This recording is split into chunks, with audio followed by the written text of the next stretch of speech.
Welcome to another edition of Expanding Mind. I'm your host, Erik Davis, continuing our conversations about the cultures of consciousness. This is turning out to be a feedback winter campaign at Expanding Mind. I'm asking folks to, if you like the show, if you don't really like it, it's probably not really worth it for either of us. But if you like the show, consider leaving a message somewhere, maybe iTunes, if you use iTunes, other places, if you use other places, let your pals know. Feel like we have a good show here and nice to get it out there a little bit more as the great podcast quest is on. PRN also recently set up a voicemail line. You can call in and leave a message. That line is 862-800-6805, 862-800-6805. And we did get a message this week that was pretty cool. So I'm going to play it right here. It's an unnamed guest, so who knows? We don't know where or when. Sounds a little bit south, like getting kind of Georgia. I'm not sure. I don't know. I'm not so good at Southern voices. Maybe you can tell. But here we go. Hello, I'm hoping to leave a voicemail for PRN to tell a brief comment on why I love Erik Davis's show called Expanding Mind. I've been listening for a long time, and I just think that his open-mindedness is very rare. Oh, it's very academic and it's very dry and it's beautiful because open-mindedness and to sit with the mystery is not always such a sensational thing. And I listen to a lot of podcasts, a lot of his opinions, and the opinions are fun, make you laugh. But this Sitting With His show, I've been listening for many years, probably like 5. I'm 25 years old, so it's just helped me to maintain an open mind. I'd like to think that was, that kind of thing works. I like the open mind. It's a really important stance. Always keep it open. Doesn't mean your brains fall out, but as soon as you start hardening on a position, it should send some warning bells off. I also wanted to let folks know that I have a lot of events coming up, partly around my book coming out in May and June. But I also wanted to announce right now that I'm part of a really interesting conference that's going to be coming up in June on queer psychedelia. Queer psychedelia up here in San Francisco, going to be sponsored by the folks at Chacruna. And I'll be telling you more about that later on. But I'm really interested in that because it's always been fascinating to track the very creative overlaps between queer subcultures, LGBT, especially in earlier years, and the kind of larger / different stream of the counterculture that you mostly hear me talking about. And that's, for example, is very much where the stuff in High Weirdness is all about. And so it's a really fascinating topic, and I'm really happy that there's going to be a conference devoted to the queer dimension of psychedelia, which is important both historically and I think in terms of a contemporary vibe. I have to say that the most forward-looking, cutting-edge psychedelic parties that I've had the good fortune to be able to attend are notable for their gender play. And this is in contrast, I believe, to most of the older zones, though, of course, not exclusively so. So I do think that there's something about whatever contemporary psychedelic culture is that is very much in alignment with the increasing focus on and creative engagement with gender identity. And that it's important, though, to navigate that by also knowing where we come from, which brings us to today's guest. Heather Lukes teaches at Occidental College and is an old friend of mine, a great raconteur. And she has, one of the many things that she's done has been involved in a project in what we call the digital humanities, which is the kind of thing that, and if you're a scholar, everybody's heard about it. If you're not a scholar, they're like, what does that mean? And it basically just means using digital tools to continue the the work of the humanities, which itself is always in flux and in a bit of a crisis these days, at least institutionally.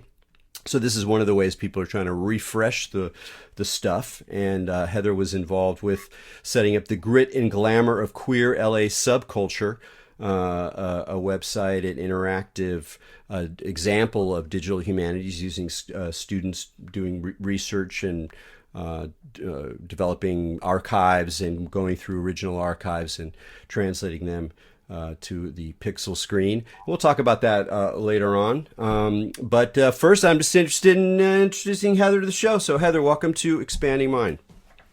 Thank you so much, Eric. It's great to be here. So, wait, what does Occidental College look like? It's sort of like kind of Gothic-y, right? No, let me see. I don't remember the exact name of the architectural style, but it looks like a miniature Huntington library. It's done by the same architect whose name is escaping me right now. People also compare it a little bit to a miniature Stanford. Okay. So more Spanish-y. Spanish-y, Mediterranean. It's got, colonnades and stuff like that. And once you've been here, you'll see it in every other TV show and movie. Clueless was shot here. It's because colleges are so big, universities are so big in Southern California that it's one of the only colleges that fits on a camera screen. So we have a lot of shoots here, and once you've seen it, you'll recognize it. Yeah, sounds like a classic Southern California. I mean, you're a deep Angelino, a Californian to boot. And one of the things your project is about queer LA, which is something that's always really interested me, partly because of how central and important many of these scenes have been, not just to queer identity and LGBT rights, but just larger cultural force, and at the same time, the way that it's obscured. It's something you kind of have to go looking for. It's not necessarily part of either the city's story of itself or even the queer nation's story about itself. And maybe we can start off with a question that has always confused me, and you can also illuminate the listeners a bit on the backstory. Is that one of the most signature events in American queer history is, of course, Stonewall riots, New York City, West Village. Bam! This is like the moment when violence and repression were out in the open and really kickstarted a kind of political identity, a sense that there had to be power had to be crystallized against this sort of repressive force that had been operating, forever in American history. But earlier than that event, there was some kind of equally riotous event that occurs at the Black Cat in Silver Lake. And we never really hear about that, if I think I got it right. And why? What does that tell us about these spaces, about queer history, about LA, New York? That's my initial question. Well, this is the big mystery. It's the 50th anniversary of Stonewall this year. It's become part of the National Park Service, right? and it's hard to even wrap our minds around why Stonewall has become such a commemorated site, considering that it was, it was the outcast of the outcast bar. It was the place where the people of color and the drag queens and trans people went, because the mainstream, so-called mainstream gay bars wouldn't have them as customers. So I just want to pause and note how remarkable that is on its face. And then we have things like Harvey Milk and San Francisco and the Castro and this conception of the gay neighborhood or the gayborhood. And yet so many of these milestone things, once we start to tell American LGBT plus history, started in Los Angeles first. So you mentioned the Black Cat riot, which happens 6 months before Stonewall does. It involved a New Year's party where the police decided to go and break things up, as they routinely did. But there's, I guess, maybe something about, what New Year's was to the Black Cat is perhaps what the death of Judy Garland was to Stonewall. It was a kind of enough is enough moment. But it's not that there hadn't been sort of street fights with the police before. It's that it immediately led to 3 days of protesting afterwards. So there are some very iconic pictures from Black Cat. And that's the big mystery. Why didn't this take off? Is it something about the dispersed nature of Los Angeles, that there were several kind of pockets of gay life and not just, Greenwich Village as this centralized gayborhood on an island? Or was it a class thing? That's another question. A lot of people were really, a lot of the middle class and upper class were really closeted. And this is a problem of Los Angeles public life in general, right? It's very domestic in a lot of ways. If you've got a pad, party there, right? Don't go to a bar. So to sort of make the kind of cohesion that had to happen to make a movement out of this is perhaps a larger question of why Los Angeles is such a kind of anomaly to people who study cities, right, in general. Yeah, that's what I was thinking. Is it just reminds me, it's like another route into this great problem of LA, of like how you narrate it, how do you try to generalize about it, how does the city narrate itself, because it's kind of constantly insisting on its dispersion, on its multiplicity, on these pocket worlds, and I'm thinking again of Raymond Chandler stories and the way Frederick Jameson talks about how one of the things that are so amazing about the Philip Marlowe books is the way in which you move between spaces in Los Angeles. And until I read that, I hadn't really put it together that part of the pleasure there is not just following the whodunit, which is actually often not that interesting, but it's like, oh wow, I get to ride in the back seat. And there's something that connects all these disparate worlds. There's some story. There's some underground, underworld network that somehow brings all these different things together, because it's so hard to figure out in any other way how to weave these stories together. So it makes the work of cultural history, of again, a city creating a narrative about itself, really very, very challenging. Absolutely. And I think so there's a geographic part of that.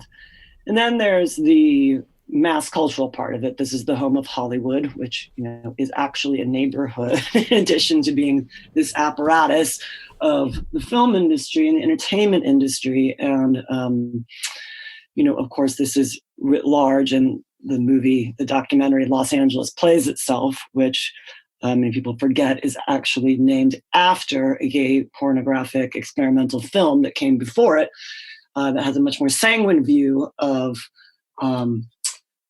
pleasure and entertainment as an asset rather than an overshadowing aspect of the relationship of the film industry to Los Angeles. But just getting back to the Raymond Chandler thing you mentioned, I mean, there's so many great Hollywood movies that thematize this. A film like Magnolia, which you realize is only called Magnolia because all of the different parts of its ensemble story are off of Magnolia Boulevard in the Valley, right? Or Shortcuts, for example. It also has this sense of dipping in and out of these different micro scenes that are barely stitched together. And, that's what's exciting. It's uncontainable in some sense. But if you're going to be trying to tell a clean queer history, it makes sense to maybe do that when you have a timeline that corresponds to a digestible geography, right? So, and it's not even Black Cat. I mean, the Cooper Donuts riots, where John Recchi, famous queer author, was there in attendance as a hustler with a bunch of drag queens. It was a similar uprising downtown, back when downtown was a downtown before its most recent gentrification back into a downtown. So it's, that the thing that astounds me is that it's not even a competition between San Francisco, New York, and Los Angeles, as evidenced by the first gay, what would come to be recognized as gay pride parades, was in Los Angeles, and it called itself Christopher Street West after the Stonewall Rebellion. So why can't it just like 2 years later not even remember its own riots, right? That it has to still defer to New York. And there's been a lot of scholarship written on why it is that Stonewall took that place and became commemorable, or commemorability, as scholars like to call it. What was the commemorability factor? Commemorability factor. That's a new one. Well, we're talking about these spaces in LA, and I know one of the areas of the website of the Queer LA Subculture website has to do with Silver Lake, which is has become a very significant now, sort of a little bit played out, but for long many decades of different communities moving in, a queer neighborhood and then a hipster neighborhood, and a lot of characters I know. I've spent a lot of time in Silver Lake. It's a wonderful place. And so I'm just probably just curious because it's a community that I know reasonably well. And what's the tale there? Like how did that function as one of these queer localities in Los Angeles? Well, again, this is a bit of a mystery. Part of it, there's various accounts. One, thinking around the 60s and 70s, is that it defined itself initially as East Hollywood. So an alternative to West Hollywood, which is an incorporated separate city from Los Angeles, but at that time was county land. And so it was under the jurisdiction of the sheriff's department rather than LAPD, and the sheriff's department was apparently much more lax about these things. So a big queer scene started around there. And also rent control. In something like the story of why this became a gay neighborhood, I mean, it follows to some extent the classic Richard Florida thesis of the creative canary. It plays in with the stereotype of the gay canary as the sort of first wing gentrifiers who buy old houses and fix them up, often displacing communities of color. Now, in Silver Lake in the 50s, it was kind of a different story. It was many of the neighborhoods here were covenant neighborhoods, so people of color were prohibited from owning houses here. So it was kind of an old white neighborhood that just aged out and retired and left a lot of great architecture, where a lot of gay men move in that case, and lesbians to some extent. Another sort of, and then how did the rise and fall of the gayborhood, what's that about? Well, my favorite account of that is that because there were so many non-breeders living in the area, that the school districts had really small classroom sizes. straight reproducers started to, and then eventually gay reproducers started to figure this out. And so it made for this huge housing boom here, which then led to your typical stages of gentrification where the old gay bar becomes a gelato shop. But at one point it was just packed with gay bars that you could just do a walking circuit of like 12 bars in one night if you wanted to. Other accounts of why that has gone away other than just routine garden variety gentrification is dating apps. People order in, as it were. Assimilation. Of course, the AIDS crisis put a damper on a lot of things and made people kind of go underground and cruise less. So there's really one gay bar left, Akbar, which is also somewhat mixed, gay, lesbian, and straight. So that's holding down the fort. There's still a fair amount of residential gay life here, but its retail presence is more or less gone. And in its place, we have a plaque commemorating the Black Cat outside of a restaurant that is called the Black Cat and has a picture of the riot, but other than that, is not particularly queer. And then, of course, the Mattachine Stairs have also been commemorated next to where Harry Hayes' house was, where he formed the underground homophile group, the first in the United States in the 1950s. Well, can you talk a little bit about Harry Hay? Because, again, he's also one of these figures who plays an important role, not just in, establishing this first group, which, not even really political in the sense that we mean modern, in a modern sense, but just the very fact that they were drawing together and kind of forming a society was itself a politics. But later on, he's such a wild character, fascinating character, and he's instrumental in sparking the radical fairies in the 70s, which grow out of this whole kind of feral, pagan, psychedelic side of at least California gay culture that has always fascinated me. Very interesting character. How does he is he a central figure? I mean, not obviously had a very different life than Harvey Milk, but Harvey Milk is a central figure in sort of San Francisco gay self-narratizing. He crystallizes aspirations and tragedies. Does Harry Hay play that role? I'm not even really sure exactly how he kind of defines himself or moves through the kind of space of Los Angeles. Yeah, so he starts as an actor, a handsome young man, and gets involved with the Communist Party. So in the 40s and 50s, which is to say that it's a deeply underground structure. And so he used his experience in the party as a model for Mattachine. So it was this highly secretive and sectarian organization in the beginning. And in fact, one of the original founders was a student at Occidental College.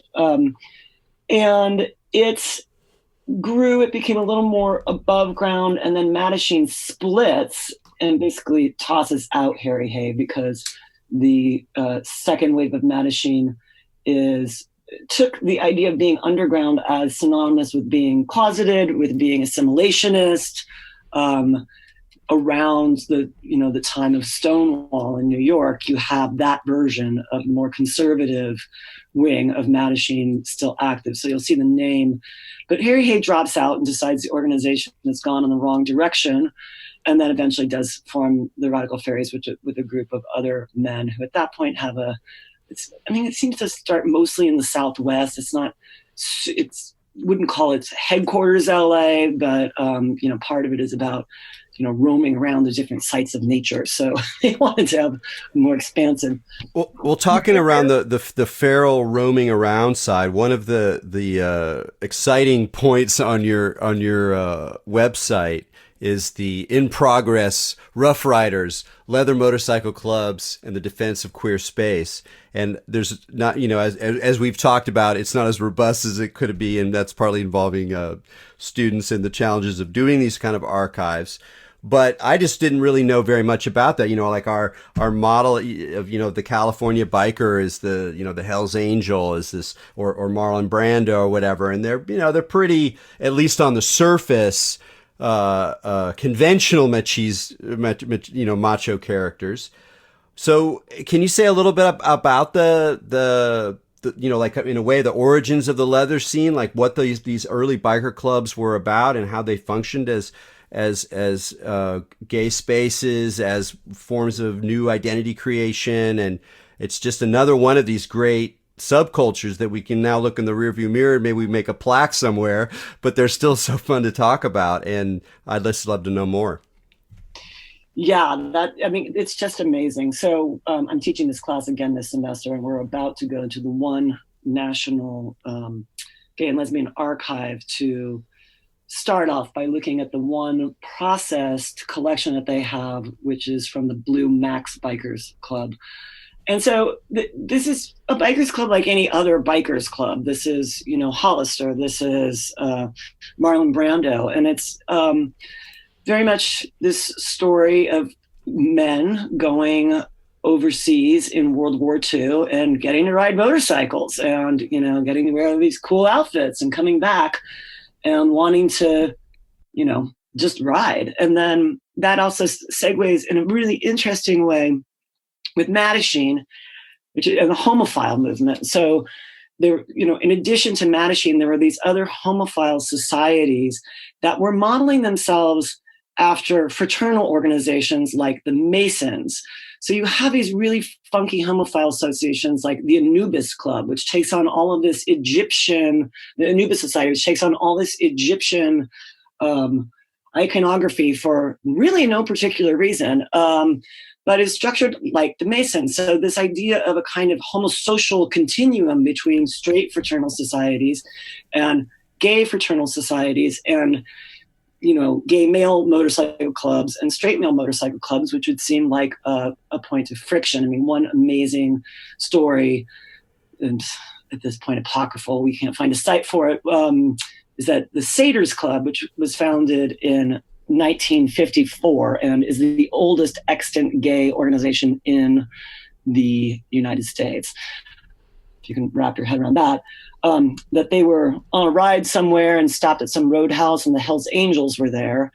And that seems like a formula for trouble, but, they admired each other's bikes and then did some wheelies in the parking lot. And then the head of the Hells Angels gave the head of the Satyrs a card that basically would guarantee that they wouldn't get in trouble with any of the other clubs, that if anybody ever fucked with the Satyrs, they'd just, drop the name, the head of the Hells Angels, and they'd be fine. And it's just so hard to wrap our heads around that. But these clubs were amazing. I mean, that's great. That's one of those like apocryphal stories that it's so good. Let's just say it's true. Yeah. Wait, but I want to go back just for a second to the Anubis Society, because the only thing that I'm thinking is like, well, I know that Harry Hay played organ for the Agape Lodge in the early 40s. So this is the OTO, the one that Jack Parsons goes to, and he sometimes played organ. So there's all that, there's Egyptian symbolism to some degree there, and certainly in the Golden Dawn, Crowley's, other order or the order that he came from.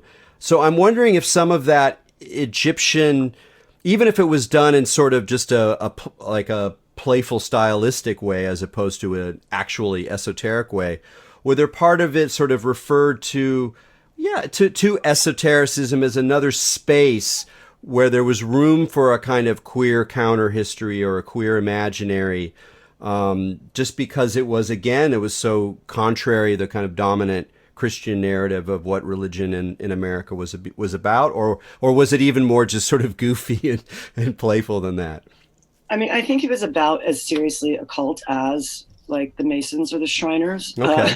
I think it really was a bunch of goofy shit, I mean, just to give you just a sense of the goof before we get back to the occult and these sort of other ways of thinking about queerness outside of heteronormative structures. The Blue Max Club is this amazing club that is based on the life of Kaiser Wilhelm II and Baron von Richtenfen, is that how you say it? AKA the Red Baron, both of who are rumored to be gay or to have male lovers.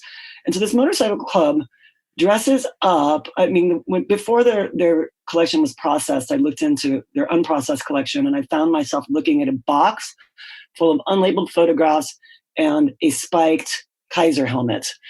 And so they would dress, and I didn't know what to do with it. And thank God a professional archivist went through this. So they have these like tufted helmets and they wear all of this World War I regalia and ride around. And then they, they celebrate the Kaiser's birthday every year. There's another motorcycle club called the Oedipus Club, where their head is called Rex and they do all this Grecian stuff. So, I mean, part of it is just kind of a giant organized sort of guy drag party, in some sense. But I do think this concept of analogies to other worlds is crucial. I mean, Jim Kepner, for example, who was one of the founders of the One Foundation and then the establisher of the One Archive, was a huge science fiction fan.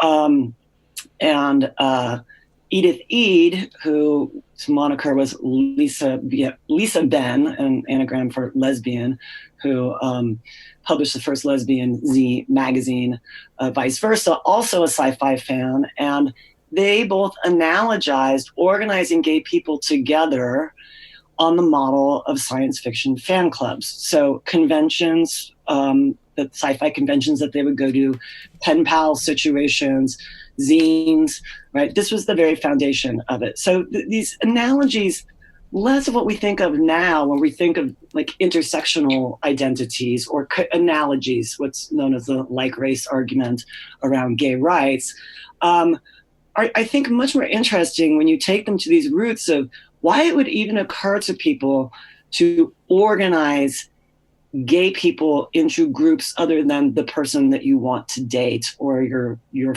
small friendship circle, or the public space aspect of a pickup bar, right?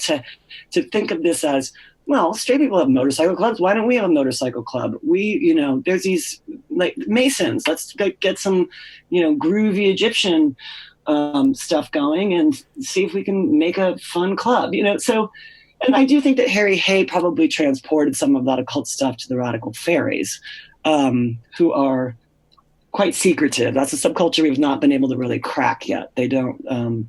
They're very much a separatist organization, and so that's the kind of archival cherry. Yeah, and very anarchic as well. So like really willfully eluding your questions. I spent one time in the Radical Fairy camp at Rainbow Gathering in 1991, where I was a journalist, so I felt obliged to go to as many different places as I could, and I felt a little out of place, I was just kind of younger hippie dude. I hadn't really had that much experience in the world, relatively so, and it was super intense. Those guys were really full on, and definitely very anarchic and very, very elusive. But one of the things you said about science fiction fandom is really fascinating to me, because that is the root in some ways of like what we mean by counterculture, and not just in terms of what you were describing, which makes sense once you finally think about it and you go, oh, of course that makes sense.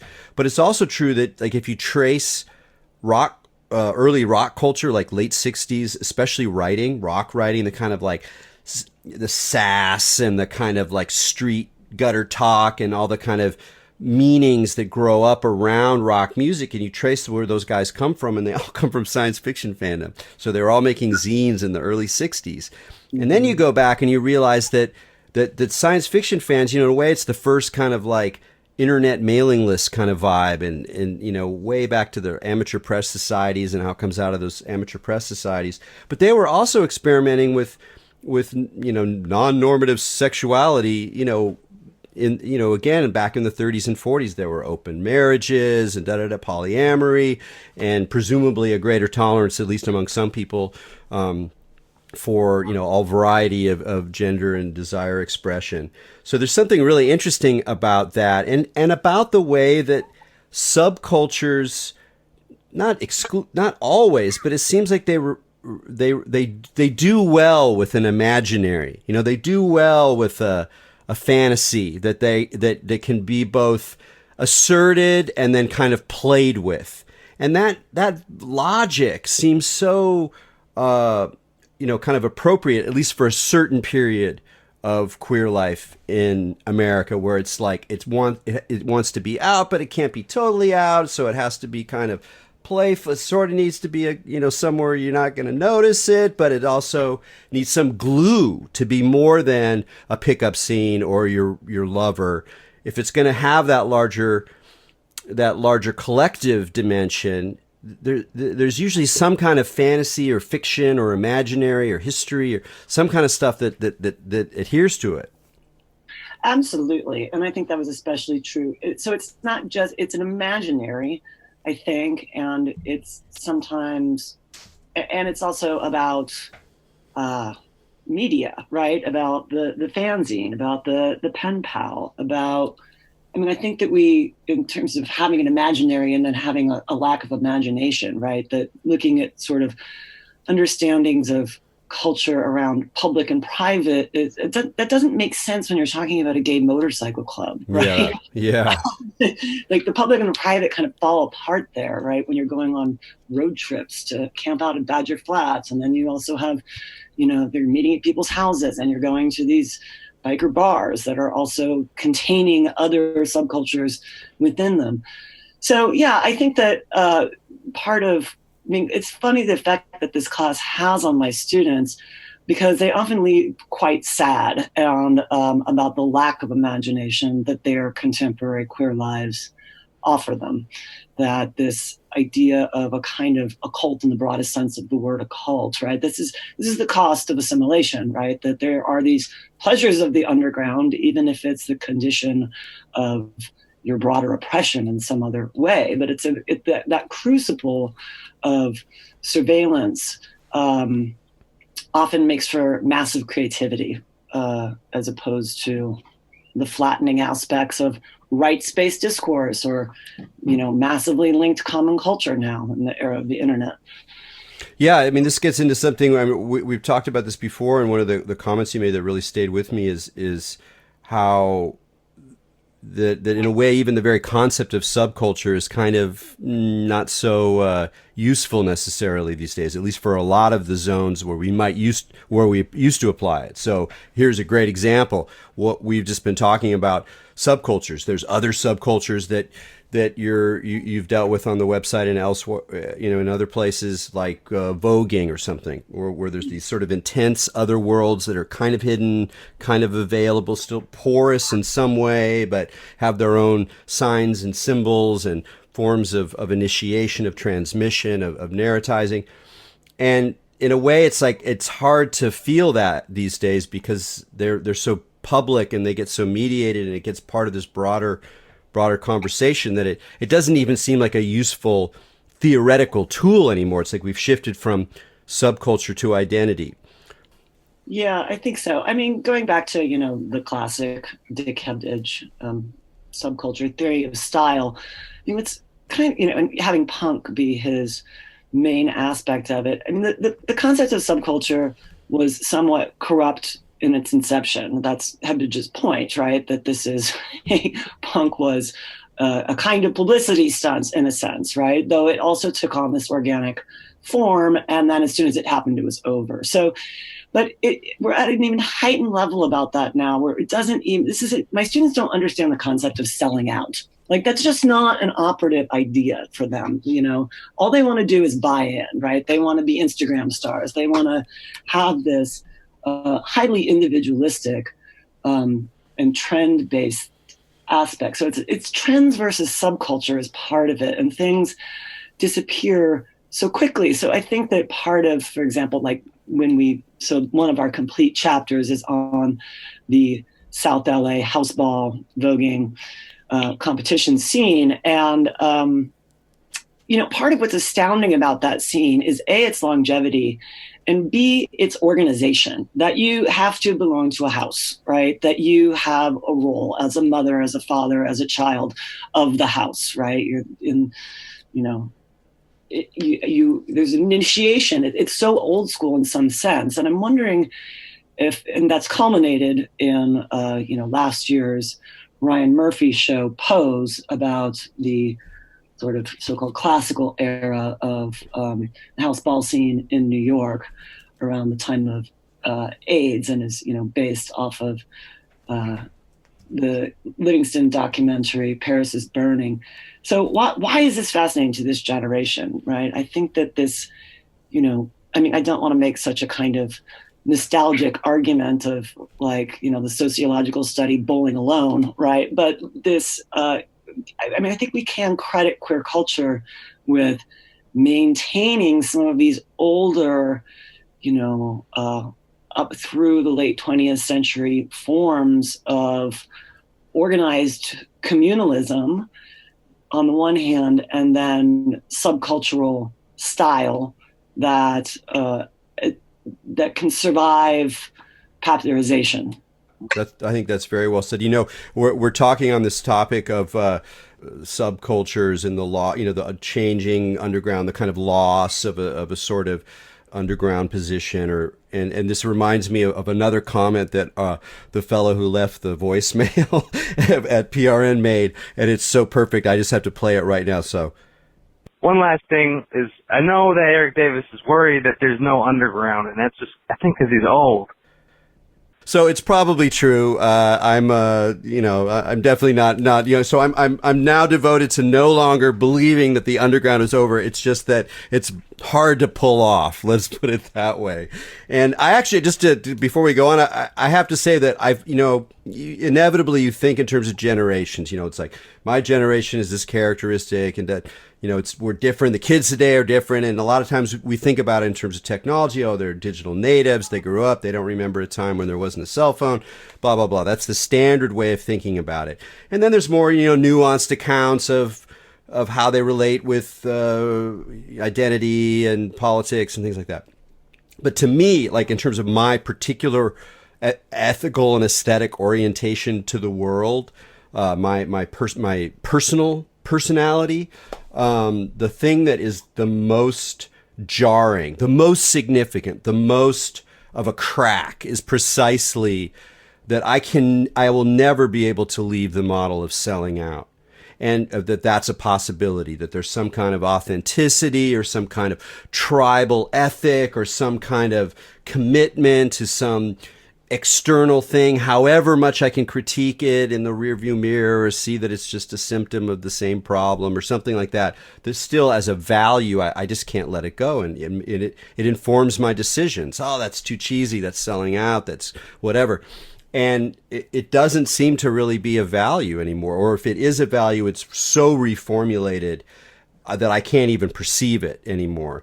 It's not just kind of a side note, but it just seems that's a really, really significant shift. And it does make a difference in terms of what a subculture is, because a subculture is kind of like, there is a set of values. If you're taking it seriously as well as playfully, there's a set of values there that you can break. And if you get break, you might get ostracized, or people don't want to talk to you anymore. You feel guilty, or you feel like you've made a shift, or you no longer have access to certain things. And that just seems to be different. And that's part of the reason, that difference is part of the reason that subcultures don't make as much sense as even as a category, I think, these days. Yeah, I mean, that kind of aspect of belonging and a kind of code, an imagination, as you say, is so individualistic now. And you're going to do that in a tweet. You're going to do that on social media, right? It's just call out culture, as opposed to a concept of having something that you could sell out of or buy into, right? Is that it's porous, and I suppose that's good in some ways, but in other ways it's so ephemeral, and you just have a circular firing squad at the end of the day that's going at the speed of the internet. So yeah, I'm with you. I have no problem with being nostalgic for it, and in some ways I put some of that energy into archiving it, right? Yeah, and let's say we got about 15 minutes left, and I'd love to talk about archiving. I mean, I love archiving. I'm not very familiar with it. I've only had access to a couple times to some unprocessed archives, which is really exciting and overwhelming. And I've had fun in a few archives. And I'm really curious. I think of all the things we talked about when we were talking about you doing the project with your students, was just your impressions of them as they were sort of discovering just what an archive is, especially an unprocessed archive, just immense amount of stuff, print stuff, analog stuff, crumbling stuff. And that in that, there are these forms of meaning, of community, of history, of individual personalities woven together, all of this. It's so rich, and yet you're also kind of dealing with just a big bunch of stuff. And often really boring. I mean, I myself, in preparation for bringing my students to the one archive, was going through, like 3 years of bylaws and meeting minutes for a motorcycle club. And that's just really dull. But if you're patient with it, which is not exactly a virtue of the present, this story emerges, like something happened. What is this event that they're referring to? About punishing, about writing letters of apology. And it turns out that like someone who is like in another motorcycle club had broken down on the side of the road, and the Blue Max group didn't help him because they were so anal about breaking their special formation, right?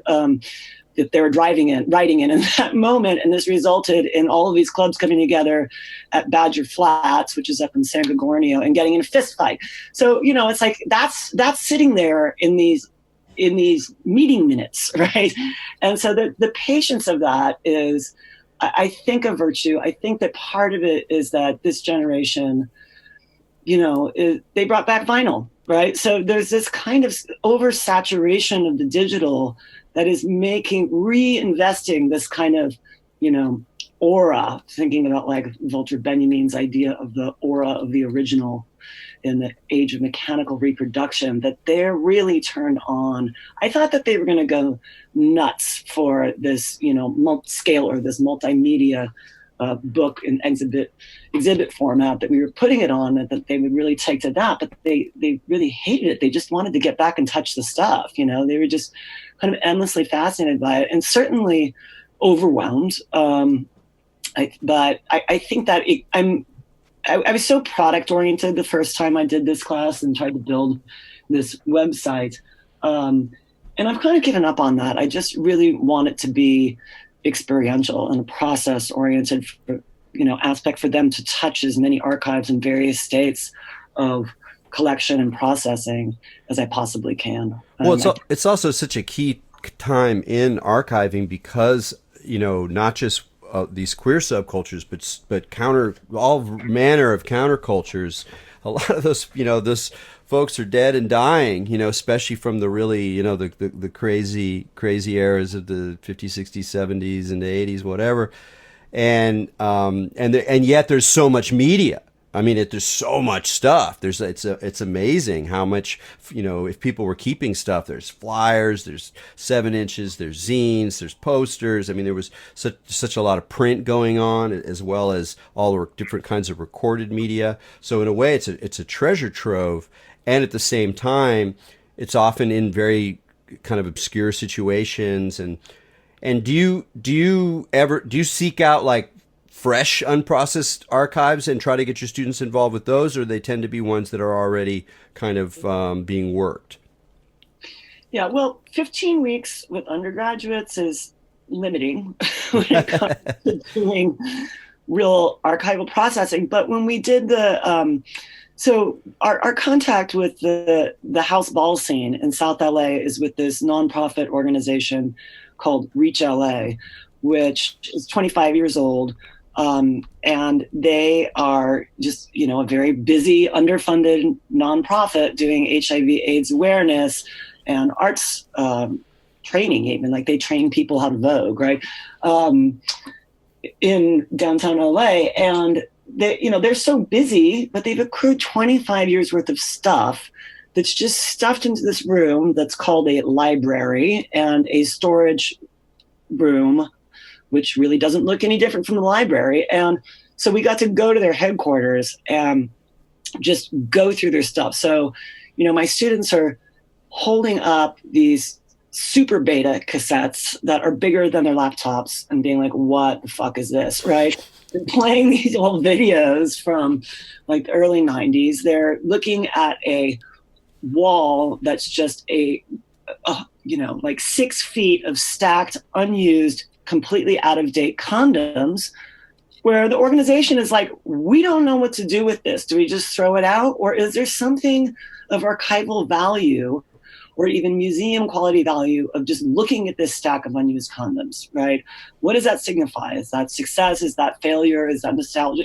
What is that there? So yeah, we've been able to get into some really intense, we're not calling them archives, they're collections, and they're not even collection. They're piles, right? I mean, one of the big conceptual questions: what's the difference between a hoarder and an archivist, right? So yeah, we have had a chance to do that, but a lot of that work was initiated during the class, and then, we had a student who became the archival intern there, and Oxy compensated them for basically an unpaid internship, and then they were hired there. So that ended up being like a 3-year project to have what what we were able to digitize or document on the website as it is right now. So, that's an exciting part, and it's overwhelming. Like, you don't even know how to, sometimes you don't even know what an object is, much less when it's from, who made it, right? Who collected it? How did it get there, right? So that strangeness is, I'm much more open to that now. I'm not there to solve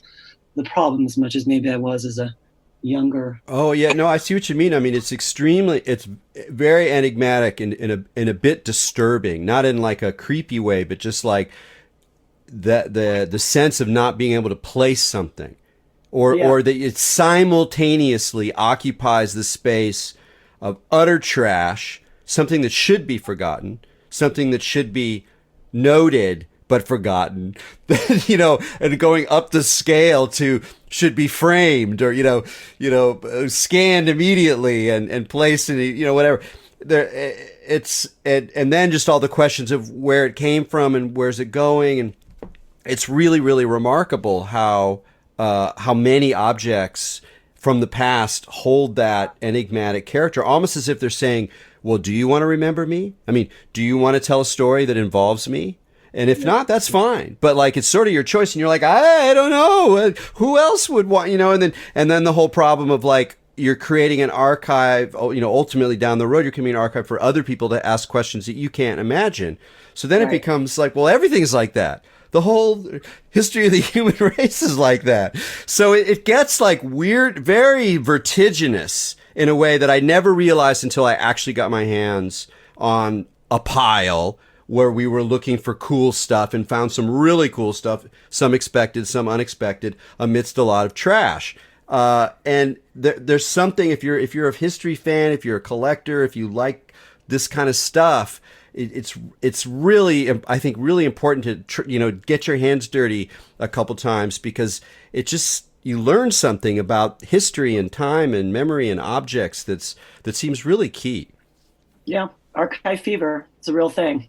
In both the positive and negative senses of fever there. So. Well, one question, do you think, do you think that there's last time we talked, we drew a distinction between like there's like weaponized nostalgia and weaponized amnesia, and that we're kind of like, we have to beware of both of those, that a way that nostalgia can kind of keep us stuck and sort of be used as a way to contain political or imaginative possibilities, a sort of melancholy of the, dwelling on the past. And then at the same time, I think it's very clear to look at contemporary environment. It's so full of information. There's so much manipulation. There's so much attention on the now and the future, on the young, on the technological, that it feels like far more might potentially be more or less forgotten. It's going to be somewhere in some database probably for a while, but more or less forgotten as a kind of touchstone.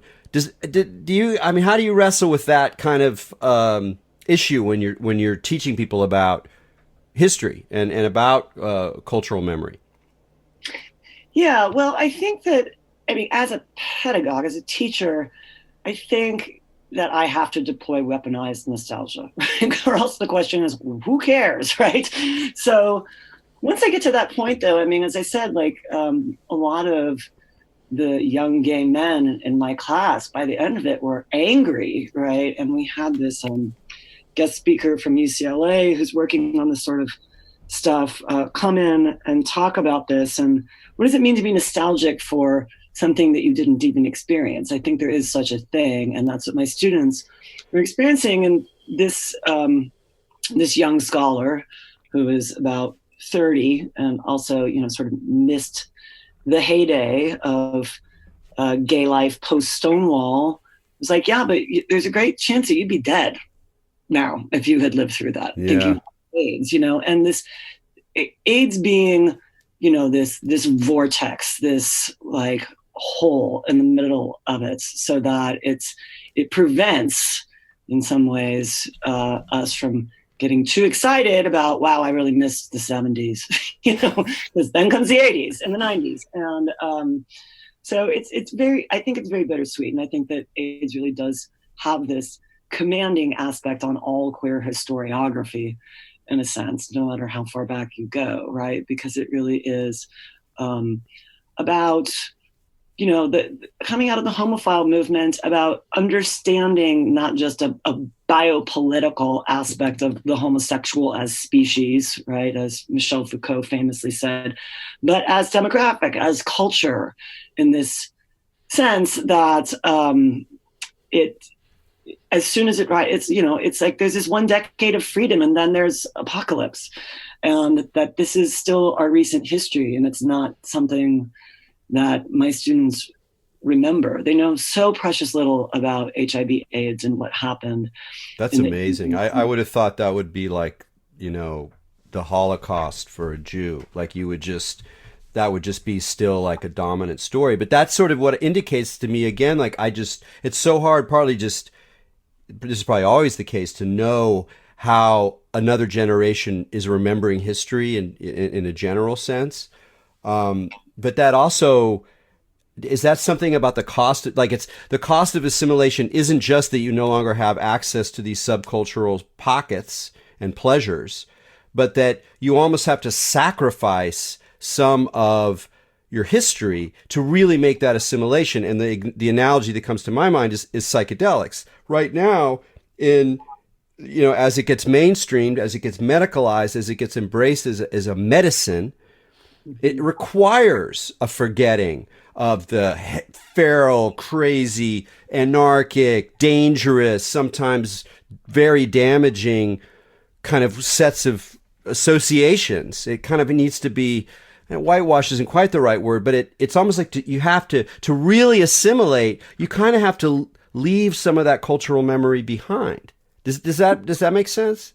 Yeah, exactly. I mean, there's becoming this kind of negative archive of the bad high, right? And you see this especially with pot, with the legalization of marijuana. It's the Guccification of it, it's like there's none of the like fear of the sketchy dealer. There's no more of the, I can't feel my hands. What's fucking happening? And there's also this like, okay, well, Leo Bersani of Queer Theorists makes this point and about like all of these, queer historians in the 90s who were extolling the democratic space of the bathhouse. And he says, like, if you've ever been rejected in a bathhouse, you will know what it's like to be in a permanent 8th grade and naked. Literally naked.